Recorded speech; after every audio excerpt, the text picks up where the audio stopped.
उठेगा। शास्त्र नहीं, बहुत समझाया हमने, लेकिन नहीं मानोगे तो शास्त्र नहीं, अब शस्त्र उठेगा। शास्त्र नहीं, अब शस्त्र उठेगा। यही हमारा चिर निश्चय। एक बार दिल खोल के बोलो, सत्य सनातन धर्म की जय। एक बार दिल खोल के बोलो, सत्य सनातन धर्म की जय। सभी सनातन धर्मावलंबी धर्म के प्रति समर्पित हो, यही हमारा अभियान।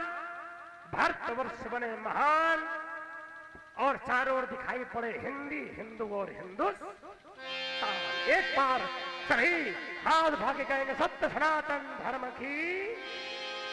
आइए, सनातन धर्म के आधार पर लीला भी हो रही है, और इस लीला के मूल में जो हमारे बंधु जिन्होंने लीला का संयोजन कार्य किया है, समिति का आह्वान करना चाहता हूं। समिति के लोगों को बुलावे। और आप हैं भाई सृजल सचान, सृजल सचान, आपके द्वारा 50 रुपए भार्गव परशुराम जी के चरणों में प्रदान किए गए हैं। बहुत बहुत साधुवाद, धन्यवाद। और मैं अपनी समिति से चाहूंगा कि शीघ्र ही मंच पे आने की कृपा करें। जितने भी हमारे समिति के पदाधिकारी लोग हैं, सभी लोग आवे। आइए, शीघ्रता करें, समय नष्ट न करते हुए स्थल की पूर्ति। जो भी लोग हैं यहाँ पर बैठे हुए हैं, सभी लोग आ जाएं। आइए, देखिए आशीर्वाद तो आवे। हाँ भाई, आओ, ले आओ, फटाफट आओ।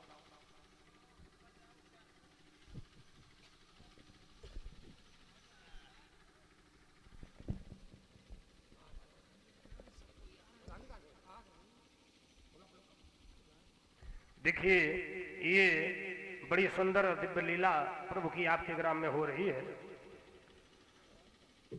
और इन लीलाओं का एक उद्देश्य है समाज में जागरण और चेतना, संस्कृत के प्रति, धर्म के प्रति, भगवत सत्ता के प्रति समाज जागृत हो, समाज का सर्वांगीण विकास हो, संस्कृति में संस्कारों का परिमार्जन हो। और इस धारा को आपने समाज के हित में समर्पित किया है। कितने वर्षों से लीला चल रही है? 22 वर्ष इस लीला को पूर्ण हो गए हैं, और चाहता हूं निरंतर ऐसी ही लीला होती रहे। लीला के अंतर्गत 26 वर्ष हो गए। चलो, बहुत सुंदर। माने एक चतुर्थ शताब्दी पूरी हो चुकी है। 25 वर्ष, 100 वर्ष की शताब्दी होती है तो चौथाई शताब्दी माने 25 वर्ष हो गए हैं। बहुत सुंदर। यहाँ लीला के अंतर्गत आपने श्रवण किया लक्ष्मण के वचनों को। सुन मुनि वचन लखन मुस्काने, परशुराम को सुना, बोले चितई परशु की ओरा, रे सर सुने सुभावना मोरा, अतिरिक्त बोले वचन कठोरा। अब यहाँ पर विषय है, अब आनी व्यवहरिया बोली। लक्ष्मण बोले, परशुराम बोले, अब व्यवहरिया बोले। व्यास जी ने कहा, अब आनी व्यवहरिया बोली। तो व्यवहारी क्या बोलेंगे? तो व्यवहार है। अच्छा, बोले 101 रुपए व्यवहार है। ये व्यवहार क्या 101 रुपए से पूरा हो जाएगा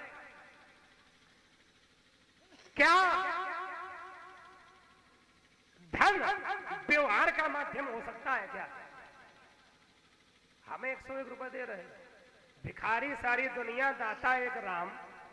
राम के लीला में 101 रुपया चढ़ाकर बहुत उपकार कर रहे हैं। हम ऐसे महात्मा है तो हम वैसा विचित्र दूसरा मिलेगा नहीं। संत का व्यवहार कभी धन से चुकता नहीं हो सकता। हाँ, हम चढ़ाते हैं, ये हमारी श्रद्धा है। हम चढ़ाते हैं क्यों? जिस प्रभु ने शरीर दिया, संसार दिया, धन अपार दिया, उसे हमने कुछ अर्पित कर दिया। पद्म पुराण में प्रभु कहते हैं, पत्रम पुष्पम फलम तोयम यो में भक्त्या प्रयच्छति। पत्र पुष्प फल या जल जो भक्त हमें देते हैं, वे क्यों देते हैं जानते हो? आवश्यकता प्रभु को है क्या? अगर प्रभु को 100 रुपया चढ़ा दोगे तो क्या प्रभु कुछ दे दोगे क्या? जितने तन पर कपड़े और तन सहित, तन और बतन, घर और वेतन, ये सब किसने दिया? प्रभु ने तो दिया। तो उसमें से हमने कुछ अंश दे दिया तो क्या दिया? कुछ भी नहीं दिया। हमारी संस्कृति कहती है तेरा तुझको अर्पण क्या लागे मेरा, तदीयम वस्तु गोविंद तुभ्यमेव समर्पितम। तुम्हारी वस्तु प्रभु तुमको समर्पित कर रहे हैं। हमारा है क्या? खाली हाथ आए थे, खाली हाथ जाएंगे। अच्छा फिर चढ़ाते क्यों है, ये भी समझो। जैसे प्रारंभ में हमने बताया था प्रभु के चरणों की वंदना क्यों की जाए, ऐसे ही प्रभु की लीला में, प्रभु की कथा में ये धन क्यों दिया जाता है, क्यों चढ़ाया जाता है, सहयोग के रूप में क्यों दिया जाता है, उससे क्या लाभ है? धन की 3 गतियां, दान, भोग और मोक्ष, जो प्रभु की कथा में समर्पित किया, दान किया, वह मोक्ष की प्राप्ति कराएगा। अपने लिए खर्च किया वह भोग, और जो सांसारिक कार्यों में खर्च किया वह नाश कराता है, धन समाप्त हो जाता है। तो दान, भोग और नाश, दान से मोक्ष प्राप्त होता है, भोग शरीर की पुष्टि कर सकता है लेकिन परमात्मा की प्राप्ति नहीं करा सकता। और जैसे रात में जो पुरस्कार उछालते हो, रात में खूब वर्षा होती है लेकिन जब परशुराम के संत भजन होते हैं तो फिर लोगों को लगता है पैसा व्यर्थ चला जाएगा और संख्या भी कम हो जाती है समाज में। ये विचारणीय बिंदु है समाज के लिए। जब हमारे कल्याण का विषय हमारे समक्ष परोसा जा रहा है, संस्कृति संस्कारों की चर्चा की जा रही है, मानस हमारे सनातन धर्म का श्रेष्ठ ग्रंथ उसकी चर्चा हो रही है, भक्ति, भगवान और भक्त की चर्चा हो रही है, ज्ञान, गुरु की चर्चा हो रही है, तब हम अपने घर में पढ़ के सोते हैं और रात में दूसरे ही नशे में होते हैं और खूब रुपया उछालते हैं। तो ये जो धन है वो नाश की ओर ले जाएगा। प्रभु की कथा में जो खर्चा किया वह दान मोक्ष की ओर ले जाएगा, परम पद प्राप्त कराएगा। देते क्यों है इसको समझ लें, जैसे साधारण अर्थों में समझे, ज्यादा कठिन नहीं। एक पिताजी आए, 4 केले के फल लाए, चारों पुत्रों के एक पवाए, चारों ने छीले और खाए। अब उनमें से एक पुत्र ने कहा पिताजी आप भी पाए। तो पिताजी क्या उसका फल खाते हैं क्या? उसको अपनी गोद में बिठाते हैं और उसको वही फल बड़े प्रेम से पवा देते हैं। तो फल तो मिला ही, लेकिन साथ में पिताजी का विशेष स्नेह मिला। ऐसे ही परम पिता है, उनको जो कुछ भी अर्पित करते हैं। हमें धन की आवश्यकता नहीं है, जिसको अपने कल्याण की कामना है वे प्रभु की कथा लीला में अर्पित करें। ये भाव आपके हृदय का होना चाहिए। भावो विद्यते देवा। कुछ कहने अरे परशुराम का स्वरूप, राम का स्वरूप, लक्ष्मण का स्वरूप के धन मांगेंगे ना। जिसको कल्याण की प्राप्ति है, कल्याण की चाहना है, वह स्वयं अर्पित करता है और प्रभु उसको उसके बदले में अनन्य भक्ति प्रदान करते हैं। और हम प्रभु के धार्मिक कार्यों में जितना खर्च करते हैं उसका कई गुना परमात्मा हमें देते हैं। जैसे आप लोग कथा में सुनते होंगे, उसने सामग्री एकत्रित किया, कथा कराई, धनवान पुत्रवान वैभववान यशवान हुआ। कथा में कितना खर्चा आया? 500 रुपया। और घर महल बन गए, भगवान कृपा हो गई। और गाते भी हैं जिनके पग को पनही न पूजे तिन गजराज चढ़ावत है, खाने को जिन्हें दाना न मिले तिन दाख मखान न भावत है। तो ऐसे परमात्मा कृपा जो प्राप्त करना चाहता है वह परमात्मा की कथा लीला में अर्पित करता है। तुम 101 चढ़ाओ चाहे 500 चढ़ाओ, हमें कोई फर्क नहीं पड़ता। जिसका जिसका विषय है, जो कल्याण चाहता है उसे करना चाहिए। बैठे हुए जितने लोग हैं सभी हमारे व्यवहारी हैं। इन सबके लिए हमारा संदेश है, इस लीला को कभी बंद ना होने दें, क्योंकि लीला 25 वर्ष 26 वर्ष हो गए हैं, तो ये 7 वर्ष शताब्दी को प्राप्त हो, सहस्त्र वर्ष लक्ष वर्ष नहीं, हम तो कहेंगे अनंत काल को प्राप्त हो। क्योंकि हरि अनंत, हरि कथा अनंता, तो लीला भी अनंत काल को प्राप्त हो। हमारा आशीर्वाद है व्यास जी। क्या बहे जबलों गंगा अवनी तल पर सुषमामयी, अनंतम आनंदम मलये वसुधा तल पर बहे। ये वासुकी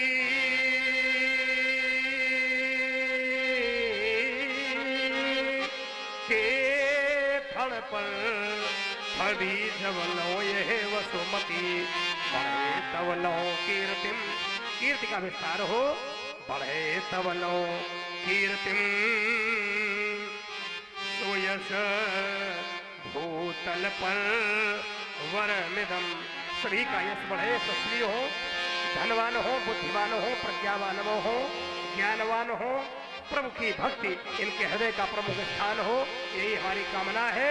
बैठे हुए समस्त व्यवहारियों के लिए आशीर्वाद है। जय माता का नभ में चंद्र सूर्य, बैठे रहे, मैं यही आशीर्वाद दिए देता हूँ। जब तक नभ में चंद्र सूर्य, जब तक माँ गंगा की धारा है, और सुख समृद्ध रहे सब, तब तक शुभ आशीर्वाद हमारा है। सभी सुखी हो, सभी समृद्धशाली हो, सबको खूब भगवान धन वैभव उत्तम स्वास्थ्य की प्राप्ति हो, सभी निरोगी रहे। सर्वे भवन्तु सुखिनः, सर्वे सन्तु निरामया, सर्वे भद्राणि पश्यन्तु मां कश्चित् दुर्भाग् भवेत्। भगवान शंकर सबका कल्याण करें। सभी भक्त एक बार प्रेम से जय घोष करेंगे, बोल शंकर भगवान की जय हो। और आप हैं भाई शिव भारत साहू हरपतपुर, आपके द्वारा 51 रुपए प्रदान किए गए हैं। बहुत बहुत साधुवाद, धन्यवाद। लोगों ने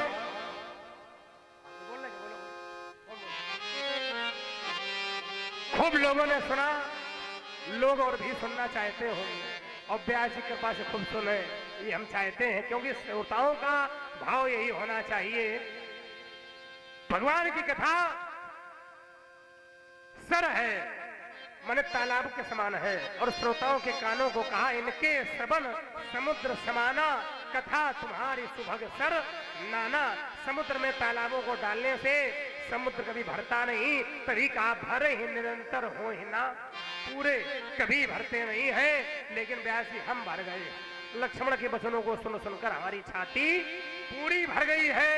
ये कराल विकराल ज्वाल कहीं लक्ष्मण के जीवन में न बन जाए काल, इसलिए आप करें कोई ऐसा उपाय जिससे हमारा क्रोध शांत हो जाए। आती विनीत मृदु शीतल बानी,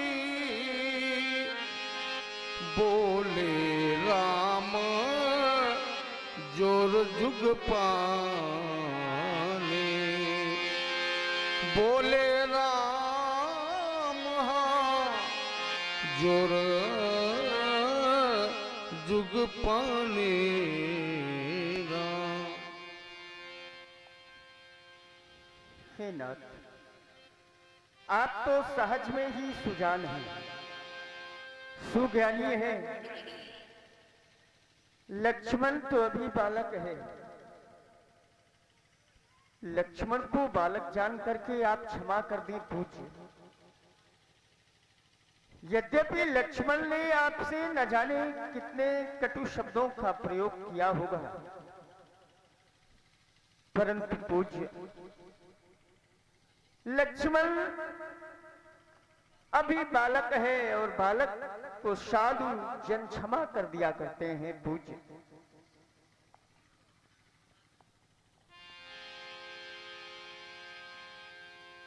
सुनाहु नाथ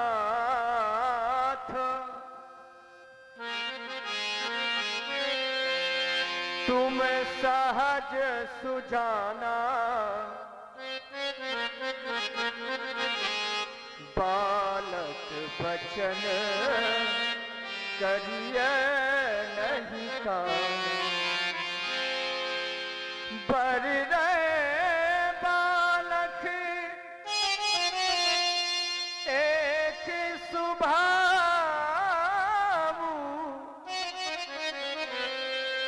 नहीं नशत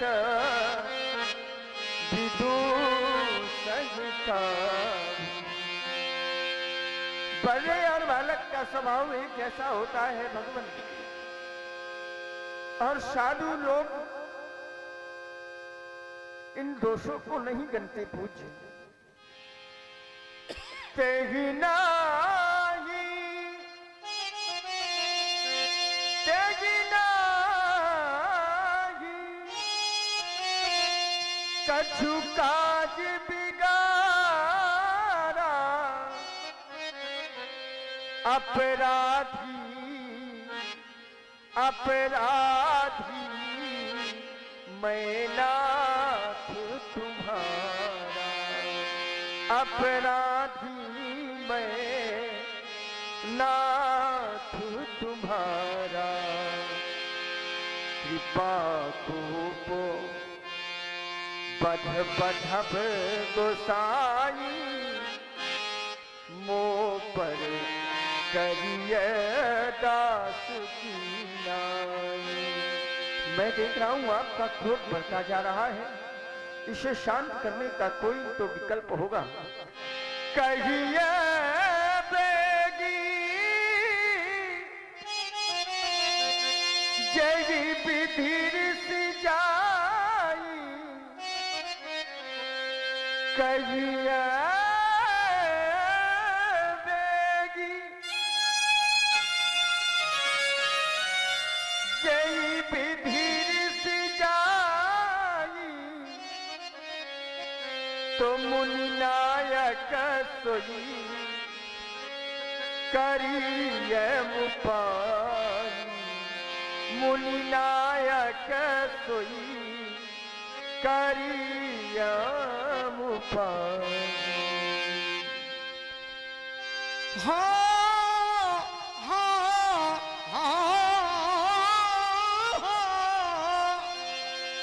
कह मुनि राम जाई ऋषि कैसे अजहूं अनुज तो चितई अनसे राम तुम कहते हो मैं क्रोध का स्मरण कर लूं, पर देखो अपने भैया को, देखो ये तेरा भात्र लखन अंगारे मुझ पर फेंक रहा। तू धीमी धीमी बातों से घावों को हमारे सेक रहा। हे राम तुम्हारी वाणी सुन कुछ नरमाई मुझ में आती है, पर देख के तेरे इस भैया को ममरूसो नदी बढ़ती जाती। असुर के कंठ कुठार न दीना छेदन न कर दिया। राम तो मेरा क्रोध करने पर है, मेरे मार से हट जाओ राम। एही के कंठे कुठार नदी ना तो मैं कहा पुकारी की। राम मेरा क्रोध फिर चला जाएगा, मेरे मार से हट जाओ। आज इसका वध सुनिश्चित है, नहीं छोड़ूंगा इसको। भगवत आप यहाँ क्या करने जा रहे हैं? आप मेरे भैया का वध कर देंगे? एक भाई से एक भाई को विलग कर देंगे?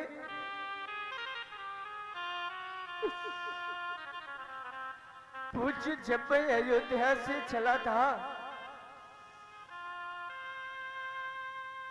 तो हम जिस समय अपनी माताओं के समीप पहुंचे, माता सुमित्रा ने कहा, राम क्या लक्ष्मण भी तुम्हारे साथ जा रहा है? मैंने कहा हाँ मां। मैया ने कहा, राम जिस प्रकार लक्ष्मण को मैं तुम्हारे हाथों में सौंप रही हूं, ठीक उसी प्रकार मुझे वापस कर देना। यदि आपने मेरे भैया का वध कर दिया भगवान, तो मैं अपने बचनों की रक्षा कैसे कर पाऊंगा? क्योंकि एक मां ने अपने पुत्र से यह आशा की थी कि मेरा पुत्र यदि राम के साथ जा रहा है तो निश्चित ही कुछ बन करके आएगा, परंतु यदि आपने मेरे भैया का वध किया तो इन बचनों को तो नष्ट हो जाना पड़ेगा। पूज्य स्वीकारे मेरे भैया के द्वारा कहे हुए अनमोल वचन आपके श्री चरणों में समर्पित कर रहा हूं। अच्छे लगे तो ग्रहण कर लेना, अन्यथा अपने चरणों की ठोकर मार देना भगवान, ठोकर मार देना। और आप सुन रहे हैं राम जी की बड़ी ही मधुर वाणी से प्रभावित हुए हैं हमारे भाई डॉक्टर शिव नारायण पाल झंडापुर। आपकी ओर से 40 रुपए प्रदान किए गए हैं। बहुत बहुत साधुवाद, धन्यवाद। सुने। मैया मैया मेरी मैया,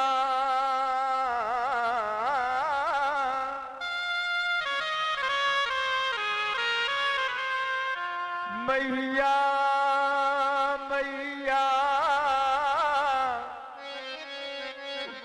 मेरी मैया,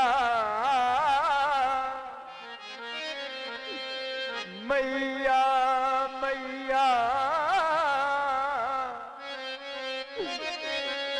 मेरी मैया,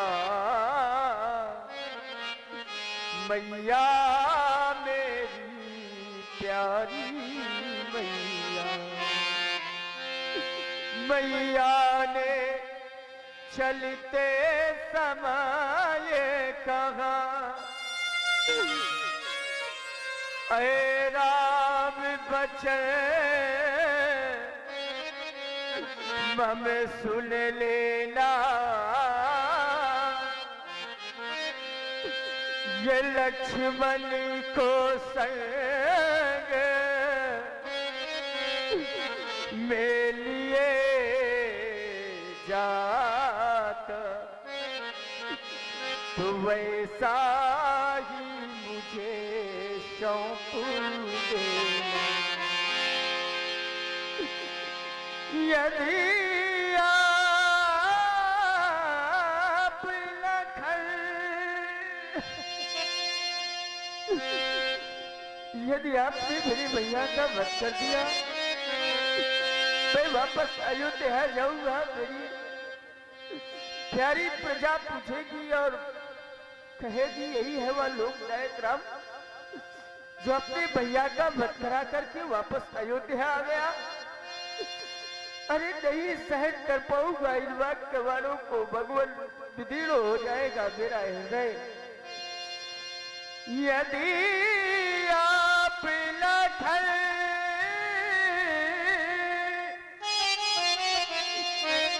को मारेंगे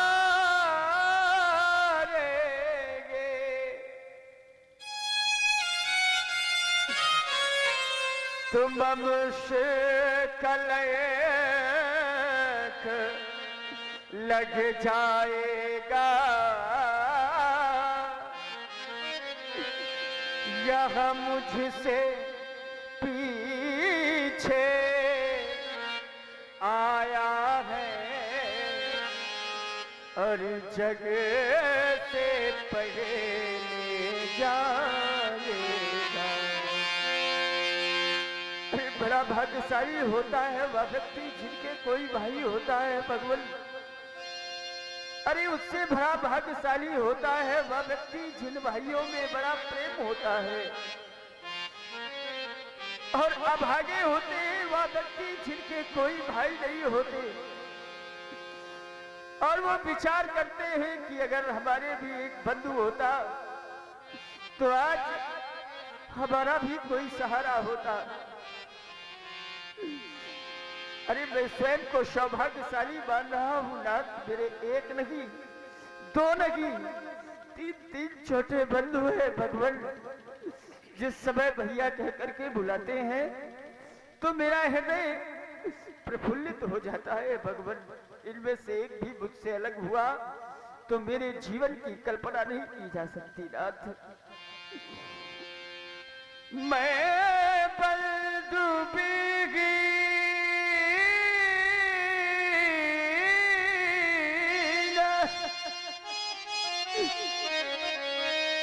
नाथ कैसे सो कातुरे अवध सिधाऊंगा।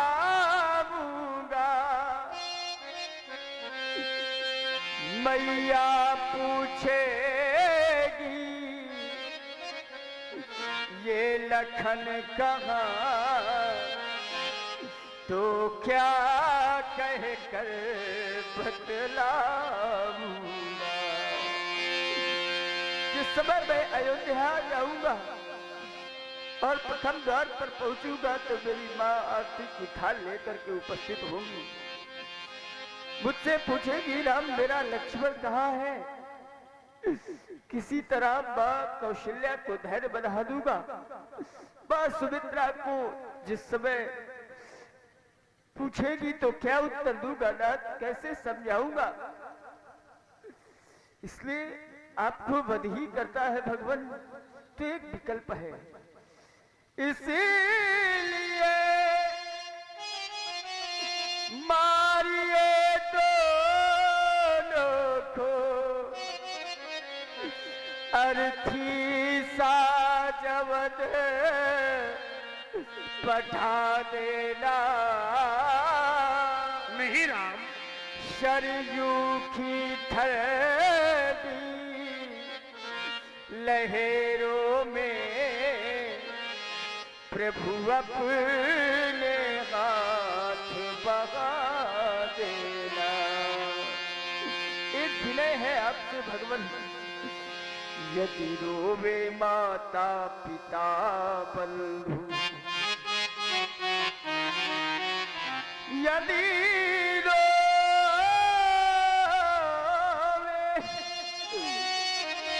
माता पिता बंधु, तो धीरज दे समझा देना।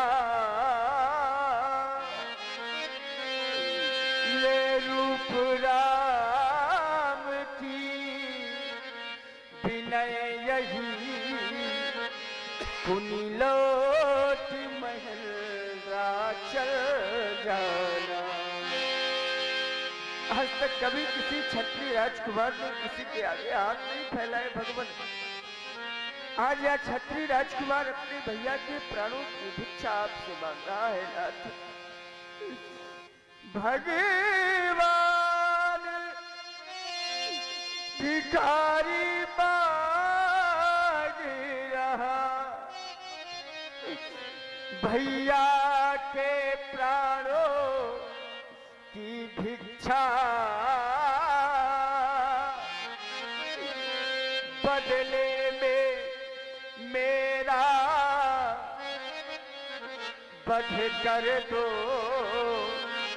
पूरी कर लो अपनी इच्छा।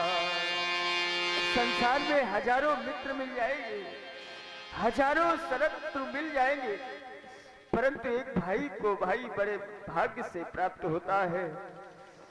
मिल जाते हैं जगत में ये शत्रु मित्र हजार, पर ना मिलता विश्व में ये भाई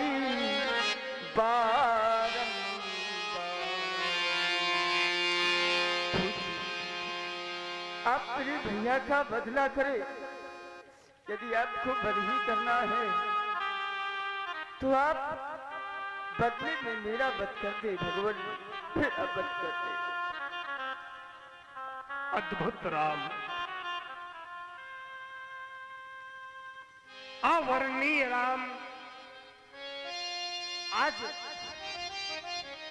दोनों बंधुओं के मध्य ऐसा बंधुत्व दिख रहा हूं। आज मेरा मुख निशब्द हो गया है राम। अनिर्वचनीय वचनों के माध्यम से इसका प्रकाशन नहीं कर सकता राघव। वो वाक्य हमारे मुख में नहीं जिनसे इनका वर्णन करूं। शब्दकोश में एक शब्द ही शेष रहता है राम, अलौकिक है तुम दोनों भाइयों का प्रेम। तुम दोनों बंधुओं का ये बंधुत्व तो अलौकिक है, भ्रातृत्व प्रेम अलौकिक है राम। क्यों? देखता हूं इस लोक के बंधु राम,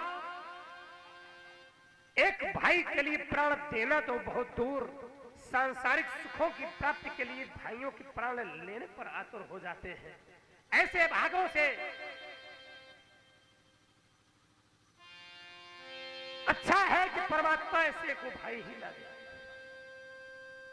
ऐसे भागों को राम शिक्षा लेनी चाहिए तुम्हारे इस बंधुत्व से राम। धन्य है तुम्हारा बंधुत्व। ये भारतवर्ष जहां प्रत्येक तिथि प्रत्येक वार पर्व मनाए जाते हैं, और पर्वों की श्रृंखला में हमने देखा है कि नया पर्व दीपोत्सव के रूप में जुड़ गया। कहा वो पर्व कौन सा है? तो कहा वह पर्व ऐसा जहां दीपावली नहीं फिर भी दीपक जलाए जाते हैं। अभी कुछ समय पूर्व नया पर्व प्रारंभ हुआ सनातन धर्म। कहा क्यों, आवश्यकता क्या है? बोले वो रामलला की स्थापना हुई, उसकी खुशी में हम दीपक जलाते हैं। विचार करने लगा, रामलला की स्थापना भारतवर्ष की इस पुण्यमयी धरा पर। ध्यान चला गया उस विश्व स्तरीय सुंदर भवन की ओर, जिसके अंदर प्यारा सा विग्रह है, बड़ा सुंदर। उस पर रुद्र जड़ित आभूषण, दिव्य बड़े बड़े भारी भारी छत्र चढ़ाए गए। लेकिन मैंने चिंतन किया, क्या यह सब कर देने से राम की स्थापना की पूर्ति इस भारतवर्ष में हो गई? तो उत्तर मिलता है अभी नहीं हुई। रामलला सिंहासन बैठे, ये बात तो सबको भाती है। रामलला सिंहासन बैठे, ये बात तो सबको भाती है। लेकिन हमारा कहना है, हो गई स्थापना मंदिर में, पर हृदयों में होना बाकी है। जब तक प्रभु का चित्र और चरित्र हमारे हृदय में स्थापित नहीं, तो चाहे जितने मंदिर बनाए जाएं, चाहे जितनी लीलाएं देखी जाएं, चाहे जितनी कथाएं सुनी जाएं, उनका कोई मूल मत। राम ही बड़ा स्वार्थी संसार है। राम यदि अब और रोए तो हृदय फट जाएगा, मत बहावो असुरा घो, वरना जगत बह जाएगा। आज धरती रो रहे भक्त तेरे सारे, अश्रु मत डालो विभो, बन जाएंगे तत्क्षण अंगारे। राम शोकानल में तुम्हारे, राम ये बह जाएगा। राम यदि अब और लोहे तो हृदय फट जाएगा। नीरज नैनों से नीर राम अब मत बरसावो, तड़प रहे हैं प्राण हमारे, और इन्हें मत तड़पाओ। मैया रे जो वचन कहे भंग नहीं होने दूंगा, इस प्रबल परशु की ज्वाला में सौमित्र नहीं जलने दूंगा। राघवेंद्र मम मानस में क्यों, राघवेंद्र मम मानस में क्यों, करुणाश्रु बहाते हो। अपने इन अश्रु बिंदुओं से मम वक्षस्थल पिघलाते हो। पिघल उठा राम, आज ये पाषाण के समान हृदय भी पिघल उठा। आज इस बालक के करुणामय वाक्यों ने परशुराम का पत्थर के समान कठोर हृदय भी पिघला दिया। आज तक वह क्रोध करने वाला, वह फरसा चलाने वाला परशुराम, जिसका फरसा भी नहीं चलता, एक बालक के वचन इतना बड़ा परिवर्तन कर सकते हैं। तो चिंतन करता हूँ, उस बालक के वचन साधारण नहीं तो फिर बालक साधारण कैसे हो सकता है। और समय कोई दिव्य स्वरूप मेरे समक्ष प्रस्तुत है, जिसको मैं अज्ञानतावश पहचान न पा रहा। अस्तु राघव राम, मेरे इस मनमानस में उठने वाली भ्रांति का विनाश करो। परीक्षार्थ सारंग प्रस्तुत है। राम रमापति कर धनु ले हो, कैसव मित ही मोर संदेहो। देत चाप आप ही चल गया वो, परशुराम मन विस्मय भयऊ। जाना राम प्रभाव तब पुलक प्रफुल्लित गाती, जोर पानी बोले बचन हृदय न प्रेम अमार। हे अनंत कोटि ब्रह्मांड नायक, परात्पर पूर्ण परब्रह्म परमात्मा प्रभु श्री राम, ये परशुराम आपके पतित पावन पद पंकजों में पद वंदन प्रस्तुत करता है। स्वीकार करें भगवान, स्वीकार करें। ध्येयं सदा परिभवन्नमभीष्ट दोहम, तीर्थास्पदं शिव विरञ्चिनुतं शरण्यं। भक्त्यार्तिहं प्रणतपाल भवाधिपूतं, वन्दे महापुरुष ते शरणारविन्दम्। रामं लक्ष्मण पूर्वजं रघुवरं, सीतापतिम सुन्दरम्। आकुष्ठं करुणार्णवं गुणनिधिं, विप्रप्रियं धार्मिकं। राजेन्द्रं सत्यसन्ध्यं दशरथतनयं, श्यामलं शान्तिमूर्तिं। वन्दे लोकाभिरामं रघुकुलतिलकं, राघवं रावणारिम्। रामो राजमणिं विजयते सदा, रामं रमेशं भजे। रामेणाभियताय निशाचर समो, रामाय तस्मै नमः। रामं नास्ति परायणं परतरं, रामस्य दासोऽस्म्यहं। रामे चिन्तलयः सदा, भो राम मामोधर। अच्युतं केशवं रामनारायणं, कृष्णदामोदरं वासुदेवं हरिं। श्रीधरं माधवं गोपिका वल्लभं, जानकी नायकं रामचंद्रम भजे। सज्जनों प्रेम से बोल प्रभु श्री राम की जय हो। बोल लखन लाल की जय हो। बोल शंकर भगवान की, बोल मानस महाग्रंथ की जय हो।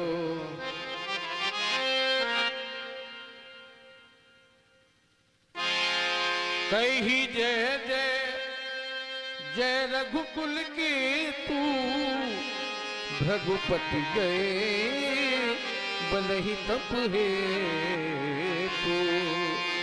बोलिए राजा रामचंद्र की जय, बोलिए लखनलाल की जय, बोलिए जानकी मैया की, बोलिए हनुमान जी महाराज की, बोलिए गोस्वामी तुलसीदास जी महाराज की, बोलिए चित्रकूट धाम की।